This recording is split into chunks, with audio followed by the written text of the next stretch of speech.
ಮುಖ್ಯಮಂತ್ರಿ ಸಿದ್ದರಾಮಯ್ಯ ರಾಷ್ಟ್ರ ರಾಜಕಾರಣಕ್ಕೆ ಹೋಗ್ತಾ ಇದ್ದಾರೆ ಅನ್ನೋ ಸುದ್ದಿ ಇವತ್ತು ಕಾಡ್ಗಿಚ್ಚಿನಂತೆ ಹರಡಿತು.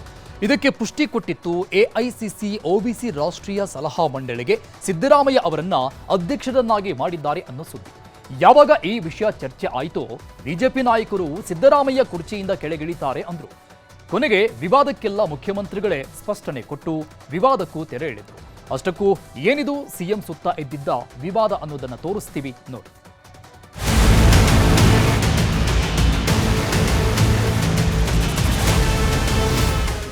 ರಾಜ್ಯ ಕಾಂಗ್ರೆಸ್ ಸರ್ಕಾರದಲ್ಲಿ ಸದ್ದಿಲ್ಲದೆ ಸೆಪ್ಟೆಂಬರ್ ಕ್ರಾಂತಿಯ ಬಿರುಗಾಳಿ ಮತ್ತೆ ಬೀಸ್ತಿದೆ.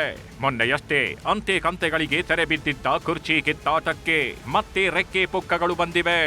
ಇದಕ್ಕೆ ಕಾರಣ ಸಿದ್ದರಾಮಯ್ಯ ಅವರನ್ನ ಎಐಸಿಸಿ ಒಬಿಸಿ ರಾಷ್ಟ್ರೀಯ ಸಲಹಾ ಮಂಡಳಿ ಅಧ್ಯಕ್ಷರನ್ನಾಗಿ ಮಾಡಿದ್ದಾರೆ ಅನ್ನೋ ಸುದ್ದಿ. ಇದೇ ಸುದ್ದಿ ರಾಜ್ಯ ರಾಜಕಾರಣದ ಪಡಸಾಲೆಯಲ್ಲಿ ಕಾಡ್ಗಿಚ್ಚಿನಂತೆ ಹಬ್ಬಿ ಹಲ್ಚಲ್ ಎಬ್ಬಿಸಿತ್ತು.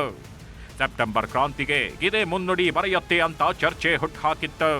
ನಾನೇ 5 ವರ್ಷ ಆಗಿರ್ತೀನಿ ಎಂದಿದ್ದ ಸಿದ್ದರಾಮಯ್ಯ ಸಿಎಂ ಹುದ್ದೆ ತೊರೆದು ರಾಷ್ಟ್ರ ರಾಜಕಾರಣಕ್ಕೆ ಎಂಟ್ರಿ ಕೊಡ್ತಾರಾ ಅನ್ನೋ ಪ್ರಶ್ನೆ ಕರಗದ ಹೆಬ್ಬಂಡೆಯಂತೆ ಗೆದ್ದು ನಿಂತಿತ್ತು. ಅಷ್ಟೇ ಅಲ್ಲ, ಇದು ಸಿದ್ದರಾಮಯ್ಯ ಅವರನ್ನ ಮಟ್ಟ ಹಾಕೋದಕ್ಕಾಗಿ ನಡೀತಿರೋ ಹುನ್ನಾರ. ಡಿಕೆ ಶಿವಕುಮಾರ್ನನ್ನ ಸಿಎಂ ಮಾಡೋದಕ್ಕೆ ಹಾಕ್ತಿರೋ ಬಲೆ ಅಂತ ಮಾತಿನ ಮಿಸೈಲ್ ಬಿಡೋದಕ್ಕೆ ಶುರು ಮಾಡಿತ್ತು ಕೇಸರಿ ಪಡೆ. ಇದರ ಬೆನ್ನಲ್ಲೇ ಕೌಂಟರ್ ಕೊಟ್ಟ ಡಿಸಿಎಂ ಡಿಕೆಶಿ. ನಾನು ರಾಜ್ಯಕ್ಕೆ ಮಾಡಿ ಎಂದಿದ್ದೆ ಅಷ್ಟೇ, ಬಿಜೆಪಿ ಆರೋಪ ಮಾಡ್ಲಿ ಬಿಡಿ ಅಂತ ಬೆಂಕಿಯುಂಡೆ ಉಗುಳಿ ಕೌಂಟರ್ ಕೊಟ್ಟಿದ್ರು. ನಾನೇ ಕಾಂಗ್ರೆಸ್ ಕಚೇರಿ ಮಾಡಿ ಅಂತ ಅಂದ್ಬಿಟ್ಟು ನಾನೇ ಕರ್ನಾಟಕದಲ್ಲಿ ಮಾಡಿ ಅಂತ ನಾವು ನಮ್ಮ ಸರ್ಕಾರದಿಂದ ಬಿಸಿ ಲೀಡರ್ಸ್ ಎಲ್ಲ ಬರ್ತಾರೆ ಇದು ಮಾಡಿ ಅವ್ರ ಪಾಪ ಅವರು ಟೀಕೆ ಮಾಡಿಲ್ಲ ಅಂದ್ರೆ ಅವ್ರಿಗೂ ಸಮಾಧಾನ ಆಗೋದಿಲ್ವಲ್ಲ. ಟೀಕೆಗಳು ಸಾಯ್ತವೆ, ಕೆಲಸಗಳು ಉಳಿತವೆ ಅಂತ ಹಿಂದೆ ಹೇಳಿದ್ದೇನೆ. ಸಿಎಂ ಒಬಿಸಿ ಅಧ್ಯಕ್ಷತೆ ಗೊಂದಲಕ್ಕೆ ಕಾಂಗ್ರೆಸ್ ಬ್ರೇಕ್.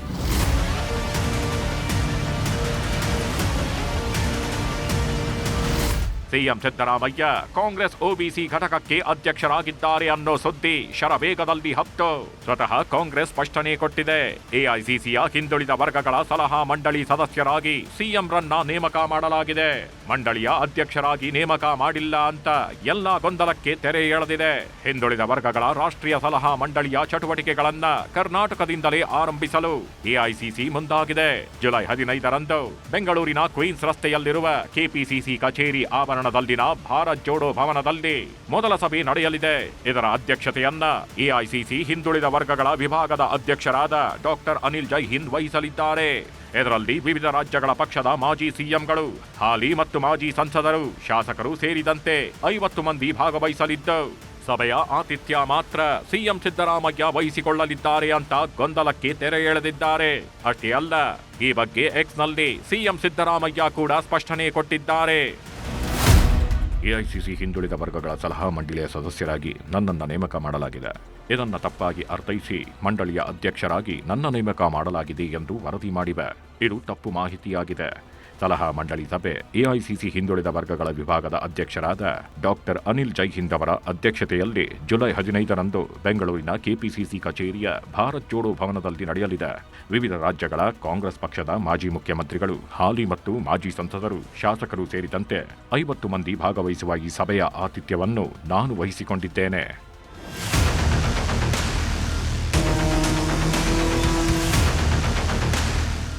ಸಿಎಂ ಸಿದ್ದರಾಮಯ್ಯ ಹೀಗೆ ಸಾಮಾಜಿಕ ಜಾಲತಾಣದ ಮೂಲಕ ಸ್ಪಷ್ಟನೆ ಕೊಟ್ಟರು. ಸಿಎಂ ಸ್ಪಷ್ಟನೆ ಕೊಡುವ ಮೊದಲೇ ಕೈ ವಿರುದ್ಧ ಮಾತಿನ ಯುದ್ಧವನ್ನೇ ಸಾರಿತ್ತು ಕೇಸರಿ ಪಡೆ. ಸಿಎಂ ರನ್ನ ಕುರ್ಚಿಯಿಂದ ಗಿಳಿಸೋದಕ್ಕೆ ಮಾಡಿರೋ ಕಾಂಗ್ರೆಸ್ ಪ್ಲಾನ್ ಇದು. ಸಿದ್ದರಾಮಯ್ಯ ನೇಮಕದ ಹಿಂದೆ ಏನೇನೋ ತಂತ್ರ ಅಡಗಿದ್ದು, ರಾಜೀನಾಮೆ ನೀಡೋದು ಫಿಕ್ಸ್ ಅಂತ ವ್ಯಂಗ್ಯವಾಡಿದ್ರು. ಅಖಿಲ ಭಾರತ ಹಿಂದುಳಿದ ವರ್ಗಗಳ ರಾಷ್ಟ್ರೀಯ ಸಲಹಾ ಮಂಡಳಿಯ ಅಧ್ಯಕ್ಷರಾಗಿ ಅವ್ರನ್ನ ನೇಮಕ ಮಾಡಿದ್ದಾರೆ. ಅಂದ್ರೆ ಸಿದ್ದರಾಮಯ್ಯನವರ ರಾಜೀನಾಮೆನ ಪಡೆದುಕೊಂಡು ದೆಹಲಿಗೆ ಟ್ರಾನ್ಸ್ಫರ್ ಮಾಡೋದಕ್ಕೆ, ವರ್ಗಾವಣೆ ಮಾಡೋದಕ್ಕೆ ಈಗಾಗಲೇ ಆದೇಶವನ್ನು ಕೂಡ ದೆಹಲಿ ಕೂತು ಮಾಡಿದ್ದಾರೆ.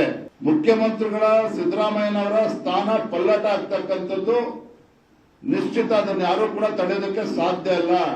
ನೋಡ್ರಿ, ಸಿದ್ದರಾಮಯ್ಯನವರಿಗೆ ಇಲ್ಲೇ ಸಂಭಾಳಿಸ್ಲಿಕ್ಕೆ ಆಗ್ತಾ ಇಲ್ಲ. ಅವರು ದೇವ್ರು ಒಳ್ಳೇದು ಮಾಡಲಿ. ನನಗನ್ಸೋದು ಸಾವಕಾಶವಾಗಿ ಅವರನ್ನು ನಾವು ನಿಮ್ಮ ರಾಷ್ಟ್ರೀಯ ರಾಜಕಾರಣಕ್ಕೆ ತಗೋತೀವಿ, ನೀವು ಇಲ್ಲಿ ಜಾಗ ಖಾಲಿ ಮಾಡಿ ಬರ್ರಿ, ಅದಕ್ಕೆ ಆ ರೀತಿಯ ಒಂದು ಉದ್ದೇಶ ಕಾಣ್ತದೆ. 2.5 ವರ್ಷ ಆಗ್ತಾ ಬಂದಿದೆ. ಆಲ್ರೆಡಿ ಅವ್ರಿಗೆ ದಿಲ್ಲಿಯಲ್ಲಿ ಜವಾಬ್ದಾರಿ ಇದೆ, ಅದಕ್ಕೆ ದಿಲ್ಲಿ ಕರೆಸ್ಕೊತಾ ಇದ್ರು ಅಂತ ಹೇಳುವಂಥ ಒಂದು ಸಂಕೇತವನ್ನು ನಾನು ನೋಡ್ತಾ ಇದ್ದೆ. ಸಿದ್ದರಾಮಯ್ಯನವ್ರನ್ನ ಅತಂತ್ರ ಮಾಡೋಕ್ಕೆ ಕುತಂತ್ರ ಮಾಡ್ತಾರೋ ಅಥವಾ ಬೇರೆ ದಾರಿ ಹುಡುಕ್ತಾರೋ ಗೊತ್ತಿಲ್ಲ. ಒಟ್ಟಿನಲ್ಲಿ ಸಿದ್ದರಾಮಯ್ಯನವ್ರನ್ನ ಗೇಟ್ ಪಾಸ್ ಕೊಡೋದು ಗ್ಯಾರಂಟಿ. ಇದೆಲ್ಲದರ ಮಧ್ಯೆ ಹಾಸನದಲ್ಲಿ ಸಚಿವ ಕೆಎನ್ ರಾಜಣ್ಣ ಮತ್ತೆ ಸೆಪ್ಟೆಂಬರ್ ಕ್ರಾಂತಿ ಬಗ್ಗೆ ಸಸ್ಪೆನ್ಸ್ ಬಾಂಬ್ ಸ್ಫೋಟಿಸಿದ್ದಾರೆ. ಸೆಪ್ಟೆಂಬರ್ಗೆ ಇನ್ನೂ 2 ತಿಂಗಳು ಬಾಕಿ ಇದೆ. ಅಷ್ಟರಲ್ಲಿ ದೇಶವನ್ನೇ ತಲೆಗೆಳಗೆ ಮಾಡಬಹುದು. ಈಗಲೇ ಹೇಳ್ಬಿಟ್ರೆ ಕುತೂಹಲ ಆಗಿರಲ್ಲ ಅಂತ ಮಾರ್ಮಿಕವಾಗಿ ಹೇಳಿದ್ದಾರೆ. ಸೆಪ್ಟೆಂಬರ್ ಆಗಸ್ಟ್ ಅದೆಲ್ಲ ಹೇಳ್ಬಿಟ್ರೆ ನಿಮ್ಗೆ ಆಸಕ್ತಿ ಹೋಗ್ಬಿಡುತ್ತೆ. ಒಟ್ಟಾರೆ ಸಿದ್ದರಾಮಯ್ಯ ಒಬಿಸಿ ರಾಷ್ಟ್ರೀಯ ಸಲಹಾ ಮಂಡಳಿಯ ಅಧ್ಯಕ್ಷರಾಗಿಲ್ಲ. ಬೆಂಗಳೂರಲ್ಲಿ ನಡೆಯುವ ಕಾರ್ಯಕ್ರಮದ ಹೊಣೆ ಕೊಟ್ಟಿದ್ದಾರೆ ಅನ್ನೋದು ಸ್ಪಷ್ಟವಾಗಿದೆ. ಆದ್ರೂ ಸೆಪ್ಟೆಂಬರ್ ಕ್ರಾಂತಿ ಅನ್ನೋ ಕಿಚ್ಚು ಮಾತ್ರ ಆರಿಲ್ಲ. ಅಧಿಕಾರದ ಗದ್ದುಗೆ ಗಡಗಡ ಅನ್ನುತ್ತಾ ಅಥವಾ ಊಹಾಪೋಹಗಳ ಮಧ್ಯೆ ಸಿಎಂ ಪಟ್ಟ ಗಟ್ಟಿಯಾಗಿ ಉಳಿದುಕೊಳ್ಳುತ್ತಾ ಅನ್ನೋದೇ ಸದ್ಯದ ಕುತೂಹಲ. Bureau report, news 18. Heart attack ಅನ್ನೋ ಹೆಮ್ಮಾರಿ ಹುಟ್ಟಿಸಿರೋ ಭಯ ಅಷ್ಟಿಷ್ಟಲ್ಲ. ಏನ್ ತಿನ್ನೋದು ಏನ್ ಬಿಡೋದು ಅಂತ ಜನ ಟೆನ್ಷನ್ ಆಗ್ತಾ ಇದ್ದಾರೆ. ಇದೇ ಹೊತ್ತಲ್ಲೇ ಉಪ್ಪು ಸಕ್ಕರೆಯು ಅಪಾಯಕಾರಿ ಅನ್ನೋ ಸುದ್ದಿ ಹೊರಬಿದ್ದಿದೆ. ಇದರ ಬೆನ್ನಲ್ಲೇ ಇವತ್ತೊಂದೇ ದಿನ 8 ಜನ ಹೃದಯಾಘಾತಕ್ಕೆ ಬಲಿಯಾಗಿದ್ದಾರೆ. ಇನ್ನೊಂದು ಕಡೆ 3 ತಿಂಗಳಿಂದ ಹಾಸನಕ್ಕೆ ಹೋಗದೆ ದೂರವಿದ್ದ ಉಸ್ತುವಾರಿ ಸಚಿವ ಕೆಎನ್ ರಾಜಣ್ಣ ಇವತ್ತು ಹಾಸನದಲ್ಲಿ ಸರಣಿ ಸಭೆಗಳನ್ನು ನಡೆಸಿ ಅಚ್ಚರಿ ಮೂಡಿಸಿದರು.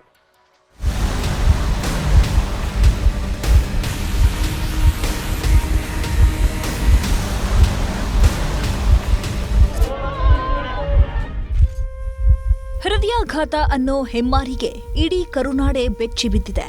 ಯಾರ ಜೀವ ಯಾವಾಗ ಹೋಗುತ್ತೋ ಗೊತ್ತಿಲ್ಲ. ಯಾರ ಆಯಸ್ಸು ಯಾವ ಕ್ಷಣದಲ್ಲಿ ಮುಗಿಯುತ್ತೋ ಗೊತ್ತಿಲ್ಲ. ಹಾರ್ಟ್ ಅಟ್ಯಾಕ್ ರೂಪದಲ್ಲಿ ಬರೋ ಜವರಾಯ ಸಣ್ಣದೊಂದು ಸುಳಿವನ್ನೂ ಕೊಡದೆ ಯಮಪಾಶ ಬೀಸ್ತಿದ್ದಾನೆ. ದಿನಕ್ಕೆ 1, 2, 3, 4 ಅಂತ ಹೆಣಗಳು ಉರುಳುತ್ತಾನೇ ಇವೆ.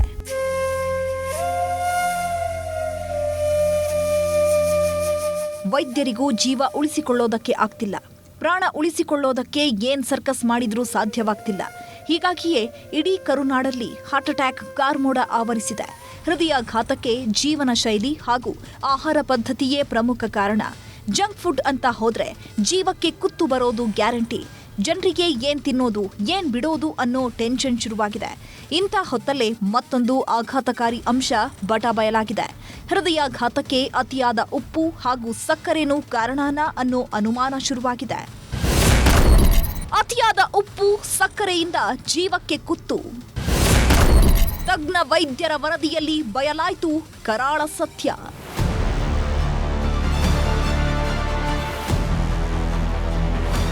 ಉಪ್ಪಿಗಿಂತ ರುಚಿ ಬೇರೆ ಇಲ್ಲ, ಸಕ್ಕರೆಗಿಂತ ಸಿಹಿ ಇನ್ನೊಂದಿಲ್ಲ ಅಂತೀವಿ. ಆದ್ರೀಗ ಇದೇ ಉಪ್ಪು ಸಕ್ಕರೆಯೇ ಜೀವಕ್ಕೆ ಕುತ್ತು ತರುವಂತೆ ಕಾಣಿಸ್ತಿದೆ. ಅತಿಯಾದ ಅಮೃತವೂ ವಿಷ ಅಂತಾರೆ.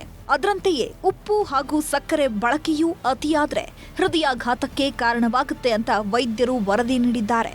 ಹಾಗಾದ್ರೆ ವೈದ್ಯರು ನೀಡಿದ ವರದಿಯಲ್ಲೇನಿದೆ ಅಂತ ನೋಡೋದಾದ್ರೆ, ಅತಿಯಾದ ಸಕ್ಕರೆ ಉಪ್ಪು ಸೇವನೆಯಿಂದ ಹೃದಯಕ್ಕೆ ಸಮಸ್ಯೆ ಆಗೋದು ಗ್ಯಾರಂಟಿ. ಯಾಕಂದ್ರೆ ನೈಸರ್ಗಿಕ ವಸ್ತುಗಳಲ್ಲೇ ಮೊದಲೇ ಸೋಡಿಯಂ ಇರುತ್ತೆ. ಅಂಥದ್ರಲ್ಲಿ ನಾವು ಕೂಡ ಅತಿಯಾದ ಸೋಡಿಯಂ ಬಳಸೋದ್ರಿಂದ ನರಗಳು ವೀಕ್ ಆಗಲು ಶುರುವಾಗ್ತವೆ. ಹೃದಯಾಘಾತ ಸಂಭವಿಸೋದಕ್ಕೆ ಒತ್ತಡ ಮಾತ್ರ ಕಾರಣವಲ್ಲ, ಅತಿಯಾದ ಸಿಹಿ ಹಾಗೂ ಉಪ್ಪು ಸೇವನೆಯೂ ಕಾರಣವಾಗುತ್ತೆ. ಬಿಸ್ಕೆಟ್, ಚಿಪ್ಸ್, ಸ್ವೀಟ್ಸ್, ಸಾಸ್ನಂತಹ ತಿನಿಸುಗಳಿಂದ ಅಪಾಯ ಕಟ್ಟಿಟ್ಟ ಬುತ್ತಿ. ಅತಿಯಾದ ಸಕ್ಕರೆ ಉಪ್ಪು ಸೇವನೆಯಿಂದ ಕಾರ್ಡಿಯೋವ್ಯಾಸ್ಕ್ಯುಲರ್ ಅನ್ನೋ ಕಾಯಿಲೆ ಬರೋ ಸಾಧ್ಯತೆ ಹೆಚ್ಚಿದೆ. ಜೊತೆಗೆ ಅತಿಯಾದ ಸಕ್ಕರೆ ಬಳಸೋದ್ರಿಂದ ಫ್ಯಾಟಿ ಲಿವರ್ ಅಪಾಯ ಗ್ಯಾರಂಟಿ. ದೇಹದ ಮೆಟಬಾಲಿಕ್ ಲೆವೆಲ್ ಅನ್ನೇ ಇದು ಸಂಪೂರ್ಣ ಹಾಳು ಮಾಡಿಬಿಡುತ್ತೆ. ನಿತ್ಯ 10% ಕ್ಯಾಲರಿಗಿಂತ ಹೆಚ್ಚು ಸಕ್ಕರೆ ಸೇವಿಸಬಾರದು. ದೇಹಕ್ಕೆ ಉಪ್ಪಿನಂಶ ಅಗತ್ಯ, ಆದರೆ ಅತಿಯಾದ್ರೆ ಜೀವಕ್ಕೆ ಕುತ್ತು ಬರೋದು ಖಾಯಂ. ಹೈ ಸೋಡಿಯಂನಿಂದ ಹೈಪರ್ಟೆನ್ಷನ್, ಹಾರ್ಟ್ ಅಟ್ಯಾಕ್ ಹಾಗೂ ಸ್ಟ್ರೋಕ್ ಸಂಭವಿಸೋ ಸಾಧ್ಯತೆ ಇದೆ ಅಂತ ಆಹಾರ ತಜ್ಞರು ಮಾಹಿತಿ ನೀಡುತ್ತಿದ್ದಾರೆ. ನಾವು ಉಪ್ಪು ಮತ್ತೆ ಸಕ್ಕರೆನ ಬಳಕೆ ಮಾಡಲೇಬೇಡಿ ಅಂತಾನೆ ಹೇಳ್ತೀವಿ. ಯಾಕೆಂದ್ರೆ ಸಕ್ಕರೆನಲ್ಲಿ ಯಾವುದೇ ಪೌಷ್ಟಿಕಾಂಶ ಇರೋದಿಲ್ಲ. ಕ್ಯಾಲರಿ ಜಾಸ್ತಿ ಆಗಿ ತೂಕ ಏರ್ತಾ ಹೋಗುತ್ತೆ. ಉಪ್ಪಿನಂಶ ರಕ್ತದಲ್ಲಿ ಜಾಸ್ತಿ ಸೇರ್ಪಡೆ ಆಗ್ತಾ ಹೋದ್ರೆ ತಿನ್ನೋದ್ರಲ್ಲಿ ಖಂಡಿತವಾಗಿಯೂ ರಕ್ತದ ಒತ್ತಡ ಜಾಸ್ತಿ ಆಗ್ತಾ ಹೋಗುತ್ತೆ. ರಕ್ತದ ಒತ್ತಡ ಜಾಸ್ತಿ ಆದ್ರೆ ನಮ್ಮ ಹೃದಯಕ್ಕೂ ಕೂಡ ಅದು ಹಾನಿಕಾರಕ ಆಗಿರುತ್ತೆ. ರಾಜ್ಯದಲ್ಲಿ ನಿಂತಿಲ್ಲ ಹಾರ್ಟ್ ಅಟ್ಯಾಕ್ ಸುನಾಮಿ. ಹಾಸನದಲ್ಲಿ ಯಮನ ಕೇಕೆ, 37ಕ್ಕೇರಿದ ಸಾವಿನ ಸಂಖ್ಯೆ. ಹಾಸನ ಜಿಲ್ಲೆಯಲ್ಲಿ ಗೆದ್ದಿರೋ ಹಾರ್ಟ್ ಅಟ್ಯಾಕ್ ಹೆಮ್ಮಾರಿ ಇಡೀ ಜಿಲ್ಲೆ ಜನರನ್ನೇ ಕಂಗೆಡಿಸಿದೆ. ಮೇಲಿಂದ ಮೇಲೆ ಜನರ ಜೀವ ಹೋಗ್ತಾ ಇದ್ರೂ ಯಮನ ರಣಕೇಕೆ ಮಾತ್ರ ನಿಂತಿಲ್ಲ. ಹಾಸನ ಜಿಲ್ಲೆಯಲ್ಲಿ ಇವತ್ತು ಕೂಡ ಹೃದಯಾಘಾತಕ್ಕೆ ವ್ಯಕ್ತಿಯೊಬ್ಬರು ಬಲಿಯಾಗಿದ್ದಾರೆ. ಹೊಳೆನರಸೀಪುರ ತಾಲೂಕಿನ ಕೊಂಗಲಬೀಡು ಗ್ರಾಮದ ಆನಂದ್ ಅನ್ನೋರು ನಿನ್ನೆವರೆಗೂ ಚೆನ್ನಾಗಿಯೇ ಇದ್ರು.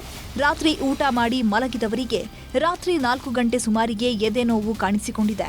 ಹೀಗಾಗಿ ಆಸ್ಪತ್ರೆಗೆ ಹೋಗೋದಕ್ಕೆ ರೆಡಿ ಆಗುವಷ್ಟರಲ್ಲಿ ಪ್ರಾಣಪಕ್ಷಿ ಹಾರಿ ಹೋಗಿದೆ. ಇದರೊಂದಿಗೆ ಕಳೆದ 1.5 ತಿಂಗಳಲ್ಲೇ ಹಾಸನ ಜಿಲ್ಲೆಯಲ್ಲಿ 37 ಮಂದಿ ಹೃದಯಾಘಾತಕ್ಕೆ ಬಲಿಯಾದಂತಾಗಿದೆ.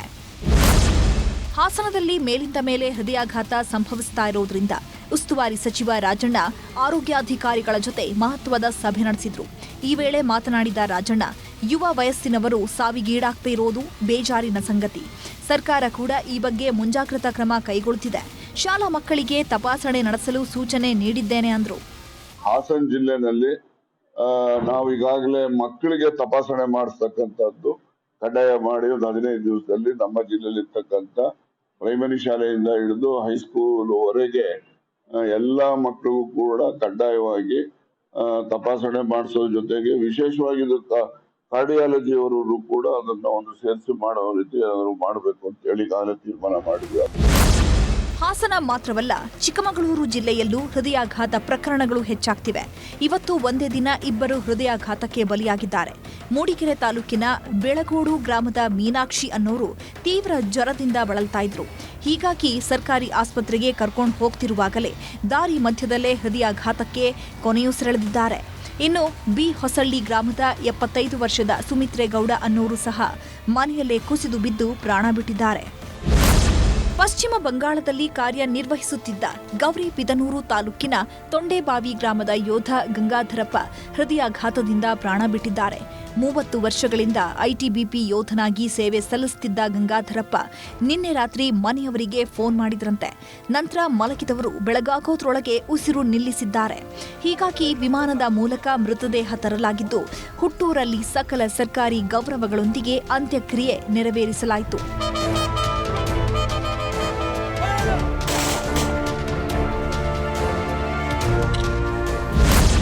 ಯಾದಗಿರಿ ತಾಲೂಕಿನ ಶೆಟ್ಟಿಗೇರ ಗ್ರಾಮದಲ್ಲೂ ಹೃದಯಾಘಾತಕ್ಕೆ ಜೀವವೊಂದು ಹೋಗಿದೆ. ಮೊಹರಂ ಹಬ್ಬದ ಸಂಭ್ರಮದಲ್ಲಿಯೇ 44 ವರ್ಷದ ಹಳೆಪ್ಪ ಪೂಜಾರಿ ಅನ್ನೋರು ಪ್ರಾಣ ಬಿಟ್ಟಿದ್ದಾರೆ. ಅಲಾಗಿ ದೇವರ ಸೇವಕರಾಗಿದ್ದ ಹಳೆಪ್ಪ ಪೂಜಾರಿಗೆ ಇದ್ದಕ್ಕಿದ್ದಂತೆ ಎದೆ ನೋವು ಕಾಣಿಸಿಕೊಂಡಿದೆ. ಹೀಗಾಗಿ ಆಸ್ಪತ್ರೆಗೆ ಕರ್ಕೊಂಡು ಹೋಗೋದ್ರೊಳಗೆ ಪ್ರಾಣಪಕ್ಷಿ ಹಾರಿ ಹೋಗಿತ್ತು. ಚಾಮರಾಜನಗರದಲ್ಲಿ ಹೃದಯಾಘಾತಕ್ಕೆ ಮತ್ತೊಂದು ಬಲಿಯಾಗಿದೆ. ರಾಮಸಮುದ್ರ ಹೌಸಿಂಗ್ ಬೋರ್ಡ್ ಕಾಲೋನಿ ನಿವಾಸಿ ಶಿವಕುಮಾರ್ ಅನ್ನೋರು ಹೃದಯಾಘಾತದಿಂದ ಪ್ರಾಣ ಬಿಟ್ಟಿದ್ದಾರೆ. ಮನೆಯಲ್ಲಿದ್ದಾಗಲೇ ಕುಸಿದು ಬಿದ್ದು ಶಿವಕುಮಾರ್ ಮತ್ತೆ ಮೇಲೇಳಲೇ ಇಲ್ಲ. ಆಸ್ಪತ್ರೆಗೆ ದಾಖಲಿಸಿ ಚಿಕಿತ್ಸೆ ಕೊಡಿಸೋದ್ರೊಳಗೆ ಪ್ರಾಣಪಕ್ಷಿಯೇ ಹಾರಿ ಹೋಗಿತ್ತು. ಒಟ್ನಲ್ಲಿ ದಿನದಿಂದ ದಿನಕ್ಕೆ ಹಾರ್ಟ್ ಅಟ್ಯಾಕ್ ಸಾವಿನ ಸಂಖ್ಯೆ ಹೆಚ್ಚಾಗ್ತಾ ಇದ್ದು, ಜನ ಎಚ್ಚೆತ್ತುಕೊಳ್ಳದಿದ್ರೆ ಪ್ರಾಣಕ್ಕೆ ಸಂಚಕಾರ ಬರೋದ್ರಲ್ಲಿ ಅನುಮಾನವಿಲ್ಲ. Bureau report, news 18. ಮುಖ್ಯಮಂತ್ರಿಗಳ ಆರ್ಥಿಕ ಸಲಹೆಗಾರ ಬಸವರಾಜ ರಾಯರೆಡ್ಡಿ ಅಭಿವೃದ್ಧಿ ಯೋಜನೆಗಳಿಗೆ ಹಣ ಕೇಳಬೇಡಿ ಅಂತಿದ್ದಾರೆ. ರಸ್ತೆ, ಸ್ಕೂಲು, ಕೆಲಸ ಆಗ್ಬೇಕಂದ್ರೆ ಅಕ್ಕೆ ಕೇಳಬೇಡಿ, ಗ್ಯಾರಂಟಿಗಳು ಬೇಡ ಅಂತ ಬರೆದುಕೊಡಿ ಎಂದಿದ್ದಾರೆ. ರಾಯರೆಡ್ಡಿ ಹೇಳಿಕೆಯನ್ನ ಅಸ್ತ್ರ ಮಾಡಿಕೊಂಡ ಬಿಜೆಪಿ ಜೆಡಿಎಸ್ ನಾಯಕರು ಸರ್ಕಾರ ದಿವಾಳಿಯಾಗಿದ್ದು ಅನುದಾನ ಸಿಗ್ತಿಲ್ಲ ಅಂತ ಹೇಳಿದ್ರು. ಇದಕ್ಕೆ ಉತ್ತರ ಕೊಟ್ಟ ಮುಖ್ಯಮಂತ್ರಿಗಳು ಗ್ಯಾರಂಟಿನೂ ಕೊಡ್ತೀವಿ, ಎಲ್ಲ ಪಕ್ಷದ ಶಾಸಕರಿಗೆ ಅನುದಾನನೂ ಕೊಡ್ತೀವಿ ಅಂತ ಭರವಸೆ ಕೊಟ್ಟರು.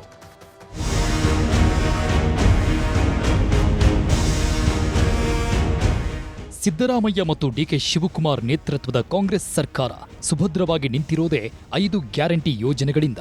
ಆದರೆ ಈ 5 ಗ್ಯಾರಂಟಿಗಳಿಂದ ಅಭಿವೃದ್ಧಿ ಕುಂಠಿತವಾಗುತ್ತಿದೆ ಅನ್ನೋ ಆರೋಪಗಳು ಸ್ವಪಕ್ಷದವರೇ ಮಾಡಿದ್ದುಂಟು.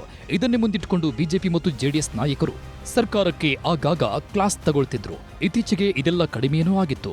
ಆದರೆ ಮುಖ್ಯಮಂತ್ರಿಗಳ ಆರ್ಥಿಕ ಸಲಹೆಗಾರ ಬಸವರಾಜ ರಾಯರೆಡ್ಡಿ ಗ್ಯಾರಂಟಿ ಯೋಜನೆಗಳಿಂದಾಗಿ ಅಭಿವೃದ್ಧಿ ಕಾರ್ಯಗಳಿಗೆ ಹಣದ ಕೊರತೆ ಇದೆ ಎಂದು ಪರೋಕ್ಷವಾಗಿ ಹೇಳಿದ್ದಾರೆ.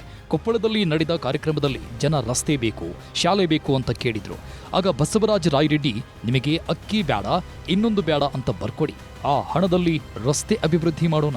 ನಿಂಗೆ ರಸ್ತೆ ಬೇಕು ಅಂದ್ರೆ ಅಕ್ಕಿ ಸೇರಿದಂತೆ ಎಲ್ಲವೂ ಬಂದಾಗ್ತಾವೆ ಅನ್ನೋ ಮೂಲಕ ಗ್ಯಾರಂಟಿ ಯೋಜನೆಗಳಿಂದ ಅಭಿವೃದ್ಧಿಗೆ ಹಣದ ಕೊರತೆ ಇದೆ ಅನ್ನೋದನ್ನ ಒಪ್ಪಿಕೊಂಡ್ರು.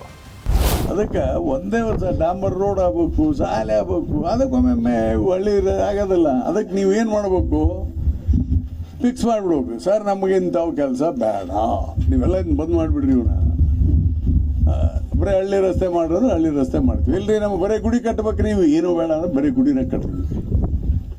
ಯಾಕಂದ್ರೆ ನಮ್ಮಿರುವಂಥ ಹಣದಲ್ಲಿ ಸ್ವಲ್ಪ ನೋಡಿ ಮಾಡ್ತೇವೆ. ಬಸವರಾಜ ರಾಯರೆಡ್ಡಿ ಯಾವಾಗ ಗ್ಯಾರಂಟಿಗಳು ಬೇಡ ಅಂತ ಬರೆದು ಕೊಡಿ ಅಂದ್ರೂ ಆಗ್ಲೇ ಬಿಜೆಪಿಯವರು ಅಲರ್ಟ್ ಆದ್ರು. ಈ ಸರ್ಕಾರ ಗ್ಯಾರಂಟಿಗಳ ಹೆಸರಲ್ಲಿ ಜನರಿಗೆ ಟೋಪಿ ಹಾಕಿದೆ, ಬೊಕ್ಕಸ ಖಾಲಿ ಮಾಡಿದೆ, ಜನರಿಗೆ ಮೋಸ ಮಾಡಿದೆ, ಅಭಿವೃದ್ಧಿಗೆ ಹಣ ಇಲ್ಲ ಅಂತ ಕೇಂದ್ರ ಸಚಿವರು, ರಾಜ್ಯ ಬಿಜೆಪಿ ನಾಯಕರು ಆಕ್ರೋಶ ಹೊರಹಾಕಿದ್ದಾರೆ. ನಿನ್ನೆ ಅಷ್ಟು ಓಪನ್ ಆಗಿ ಸದನಲ್ಲಿ ನೀವು ರಸ್ತೆ ಬೇಕಾದ್ರೆ ಅಕ್ಕಿ ಕೊಡೋದು ನಿಲ್ಲಿಸಿ ಅಂತ ಹೇಳಿ ಅಂತ ಹೇಳಿ, ಗ್ಯಾರಂಟಿ ನಿಲ್ಲಿಸಿ ಅಂತ ಹೇಳಿ. ಅಂದರೆ ಸರ್ಕಾರದ ಪರಿಸ್ಥಿತಿ ಎಲ್ಲಿದೆ ಅಂತಕ್ಕಂಥದ್ದನ್ನು ಅವ್ರ ಹೇಳಿಕೆಯಲ್ಲೇ ನೀವು ನೋಡ್ಬೋದು. ಅದರಿಂದ ಈ ಸರ್ಕಾರದಿಂದ ಯಾವುದೇ ರೀತಿಯ ಅಭಿವೃದ್ಧಿ ಕಾರ್ಯಕ್ರಮಗಳನ್ನು ಯಾರೂ ನಿರೀಕ್ಷೆ ಮಾಡಲಿಕ್ಕಾಗಲ್ಲ. ಅಂದ್ರೆ ನಿಮ್ಗೆ ಅಭಿವೃದ್ಧಿ ಮಾಡಾತಿಲ್ಲ ಅನ್ನೋದು ಇವತ್ತು ಜನರಿಗೆ ಎಲ್ಲರಿಗೂ ಮೂಲೆಗೆ ಗೊತ್ತೈತಿ. ಅದನ್ನ ರಾಯರೆಡ್ಡಿ ಅವರು ಕೂಡ ಇವತ್ತು ಹೇಳಿದ್ದಾರೆ, ಬೇರೆ ಬೇರೆ ಎಲ್ಲ MLAಗಳು ಕಾಂಗ್ರೆಸ್ MLAಗಳು ಹೇಳ್ತಿದ್ದಾರೆ. ನೋಡ್ರಿ, ಗ್ಯಾರಂಟಿ ಬಗ್ಗೆ ನಾವೇನು ಹೇಳೋದಿಲ್ಲ, ಅದು ಬಡವರಿಗೆ ಗ್ಯಾರಂಟಿ ಹೋಗತೈತಿ, ಅದು ಹೋಗ್ಲಿ. ಆದ್ರೆ ಇವ್ರು ಸರ್ಕಾರದಾಗ ಏನು ಲೂಟಿ ಹೊಡೆಯತ್ತಾರಲ್ಲ, ಅದು ಲೂಟಿ ಹೊಡೆಯೋದು ನಿಲ್ಸಿದ್ರೆ ಅಭಿವೃದ್ಧಿ ಆಗ್ತೈತಿ. ಅದ್ರ ಬಗ್ಗೆ ರಾಯರೆಡ್ಡಿ ಅವರು ಮಾತಾಡೋದು ಅವಶ್ಯಕತೆ ಐತಿ. ಬೇರೆಯವರು ಮಾತಾಡ್ಯಾರ, ರಾಯರೆಡ್ಡಿ ಅವರು ಅದ್ರ ಬಗ್ಗೆ ಮಾತಾಡ್ಲಿರು, ಲೂಟಿ ಹೊಡೆಯೋದ್ರ ಬಗ್ಗೆ ಸ್ವಲ್ಪ. ಅಲ್ಲ, ನೀವು ಹಾಗಾದ್ರೆ ನೀವು ಚುನಾವಣೆ ಪ್ರಣಾಳಿಕೆನಲ್ಲಿ ನೀವು ಊರೂರಿಗೆ ಹೋಗಿ ಕಾಕಾ ಪಾಟೀಲ್ ನಿಂಗೂ ಕೊಡ್ತೀನಿ ಕಣೆಯ ಫ್ರೀ, ಮದಪ್ಪ ನಿಂಗೂ ಕೊಡ್ತೀನಿ ಕಣೆಯ, ನಿನ್ನ ಹೆಂಡ್ರಿಗೆ ಕೊಡ್ತೀನಿ ಅಂತ ಹೇಳಿದ್ರಲ್ಲ, ಆಗ ನಿಮ್ಮ ಹೆಂಡ್ರಿಗೆ 2,000 ರೂಪಾಯಿ ಕೊಡ್ತೀನಿ, ನಿಮಗೆ 200 ಯೂನಿಟ್ ವಿದ್ಯುತ್ ಫ್ರೀ ಕೊಡ್ತೀನಿ, ಅಕ್ಕಿನ 5 kg ಕೊಡ್ತೀನಿ, ಇಷ್ಟನ್ನು ಮಾತ್ರ ಹೇಳಿದ್ರ? ರೋಡ್ ಕೊಡಲ್ಲ, ನೀರು ಕೊಡಲ್ಲ, ಕರೆಂಟ್ ಕೊಡಲ್ಲ, ಏನೂ ಕೊಡಲ್ಲ, ಇದನ್ನ ಮಾತ್ರ ಕೊಡ್ತೀನಿ ಅಂತ ಹೇಳಿದ್ರ? ಎಲ್ಲದನ್ನೂ ಕೊಡ್ತೀನಿ ಅಂತ ಹೇಳಿದ್ರು ತಾನೆ. ಇವಾಗ ನಡ್ಕೊಳ್ಳಿ ಅದ್ರ ತಕ್ಕಾಗಿ. ಕಾಂಗ್ರೆಸ್ ಶಾಸಕ ರಾಯರೆಡ್ಡಿ ಗ್ಯಾರಂಟಿ ಬೇಡ ಅಂತ ಬರ್ಕೊಡಿ ಅಂತಿದ್ದಾರೆ. ಬಿಜೆಪಿ ಜೆಡಿಎಸ್ ನಾಯಕರು ಅಭಿವೃದ್ಧಿ ಆಗ್ತಿಲ್ಲ ಅಂತಿದ್ದಾರೆ. ಇದಕ್ಕೆ ನಿಮ್ಮ ಉತ್ತರ ಏನು ಅಂತ ಮುಖ್ಯಮಂತ್ರಿಗಳನ್ನ ಕೇಳಿದ್ರೆ, ಗ್ಯಾರಂಟಿಗಳನ್ನ ನಿಲ್ಲಿಸಲ್ಲ, ಎಲ್ಲರಿಗೂ ಅಭಿವೃದ್ಧಿಗೆ ಹಣ ಕೊಡ್ತೀವಿ ಅಂದ್ರು. ಗ್ಯಾರಂಟಿ ಯೋಜನೆಗಳನ್ನ ಬದಲಾವಣೆ ಮಾಡೋ ಪ್ರಶ್ನೆನೇ ಇಲ್ಲ. ಗ್ಯಾರಂಟಿ ಯೋಜನೆಗಳು ಬಡವರ ಕಾರ್ಯಕ್ರಮಗಳು, ಎಲ್ಲ ಜಾತಿ ಬಡವರು ಮಾಡ್ತಕ್ಕಂಥ ಕಾರ್ಯಕ್ರಮಗಳು. ಅವು ಆರ್ಥಿಕ ಸಾಮಾಜಿಕ ಶಕ್ತಿಯನ್ನು ತುಂಬತಕ್ಕಂಥ ಕಾರ್ಯಕ್ರಮಗಳು. ಅವನ್ನ ಮಾಡೋ ಪ್ರಶ್ನೆನೇ ಇಲ್ಲ. ನಾವು ಈ ಸಾರಿ ಪ್ರತಿ MLAಗೆ ರಸ್ತೆಗಳಿಗೆ ಬ್ರಿಡ್ಜ್ಗಳು ಮಾಡಲಿಕ್ಕೆ, ಗ್ರಾಮೀಣ ರಸ್ತೆಗಳು ಮಾಡಲಿಕ್ಕೆ ಅವ್ರಿಗೆ ಸ್ವಲ್ಪ ಹಣ ಕೊಡ್ತಾ ಇದ್ದೀವಿ. ಎಲ್ಲ MLAಗಳಿಗೂ ಕೊಡ್ತಾ ಇದ್ದೀವಿ, BJP MLAಗಳಿಗೂ ಕೊಡ್ತಾ ಇದ್ದೀವಿ, JDS MLAಗಳಿಗೂ ಕೂಡ ಕೊಡ್ತಾ ಇದ್ದೀವಿ. ಗ್ಯಾರಂಟಿಗಳ ಬಗ್ಗೆ ಆಡಿದ ಮಾತು ಚರ್ಚೆ ಹುಟ್ಟು ಹಾಕ್ತಾ ಇದ್ದಂತೆ ಬಸವರಾಜ ರಾಯರೆಡ್ಡಿ ಸ್ಪಷ್ಟನೆ ಕೊಟ್ಟರು. ಚರ್ಚೆ ಮಾಡಿ ನಾನೇನ್ ಮಾಡಲಪ್ಪ, ಗ್ಯಾರಂಟಿ ವಿಚಾರದಲ್ಲಿ ನಾನು ಯಾವುದೇ ಹೇಳಿಕೆ ಕೊಟ್ಟಿಲ್ಲ. ಅದನ್ನು ಉದ್ದೇಶಿಸಿ ಮಾತನಾಡಿದ್ದೆ. ನಾನು ಯಾವುದೇ ತರಹದ ವ್ಯತಿರಿಕ್ತವಾದಂಥ ಹೇಳಿಕೆಯನ್ನು ನೀಡಿಲ್ಲ. ಗ್ಯಾರಂಟಿ ನಿಲ್ತದೆ ಅಂತ ಹೇಳಿಲ್ಲ. ಗ್ಯಾರಂಟಿ ಕಂಟಿನ್ಯೂ ಆಗುತ್ತೆ. ನಮ್ಮ ಹಣಕಾಸಿನ ಪರಿಸ್ಥಿತಿ ಹೆಚ್ಚಾದ್ರೆ ಮುಖ್ಯಮಂತ್ರಿಗಳು ಇನ್ನೂ ಹೆಚ್ಚು ಮಾಡ್ರಿ, ಜನರಿಗೆ ಕೊಡ್ರಿ ಅಂತ ಹೇಳ್ತಾರೆ. ಬಸವರಾಜ ರಾಯರೆಡ್ಡಿ ಇವತ್ತು ಹೇಳಿದ್ದನ್ನ ನಾಳೆ ಹೇಳಿಯೇ ಇಲ್ಲ ಅಂತಾರೆ ಅಂತ ಕುಮಾರಸ್ವಾಮಿ ಭವಿಷ್ಯ ನುಡಿದಿದ್ರು. ಅದು ಹಾಗೆ ಆಯಿತು. ಒಟ್ಟಿನಲ್ಲಿ ಗ್ಯಾರಂಟಿಗಳನ್ನ ಕೊಟ್ಟ ಸರ್ಕಾರ ಗ್ಯಾರಂಟಿಗಳಿಂದಲೇ ಇಕ್ಕಟ್ಟಿಗೆ ಸಿಲುಕಿದೆ ಅನ್ನೋದಕ್ಕೆ ರಾಯರೆಡ್ಡಿ ಮಾತೆ ಸಾಕ್ಷಿ. Bureau report, news 18. ಅಮೆರಿಕ ಅಧ್ಯಕ್ಷ ಡೊನಾಲ್ಡ್ ಟ್ರಂಪ್ ಹಿಡಿದ ಹಠ ಸಾಧಿಸಿದ್ದಾರೆ. ಅಂದುಕೊಂಡಂತೆ ಬ್ಯೂಟಿಫುಲ್ ಮಸೂದೆಯನ್ನ ಮತದಾನದ ಮೂಲಕ ಅಂಗೀಕರಿಸಿ ಜಾರಿಗೆಗೊಳಿಸಿದರು. ಟ್ರಂಪ್ ಹೊಸ ಮಸೂದೆ ಜಾರಿ ಆಗ್ತಾ ಇದ್ದಂಗೆ ಉದ್ಯಮಿ ಎಲಾನ್ ಮಸ್ಕ್ ಅಮೆರಿಕ ಪಾರ್ಟಿ ಹೆಸರಲ್ಲಿ 3ನೇ ಪಕ್ಷವನ್ನ ಘೋಷಣೆ ಮಾಡಿದರು.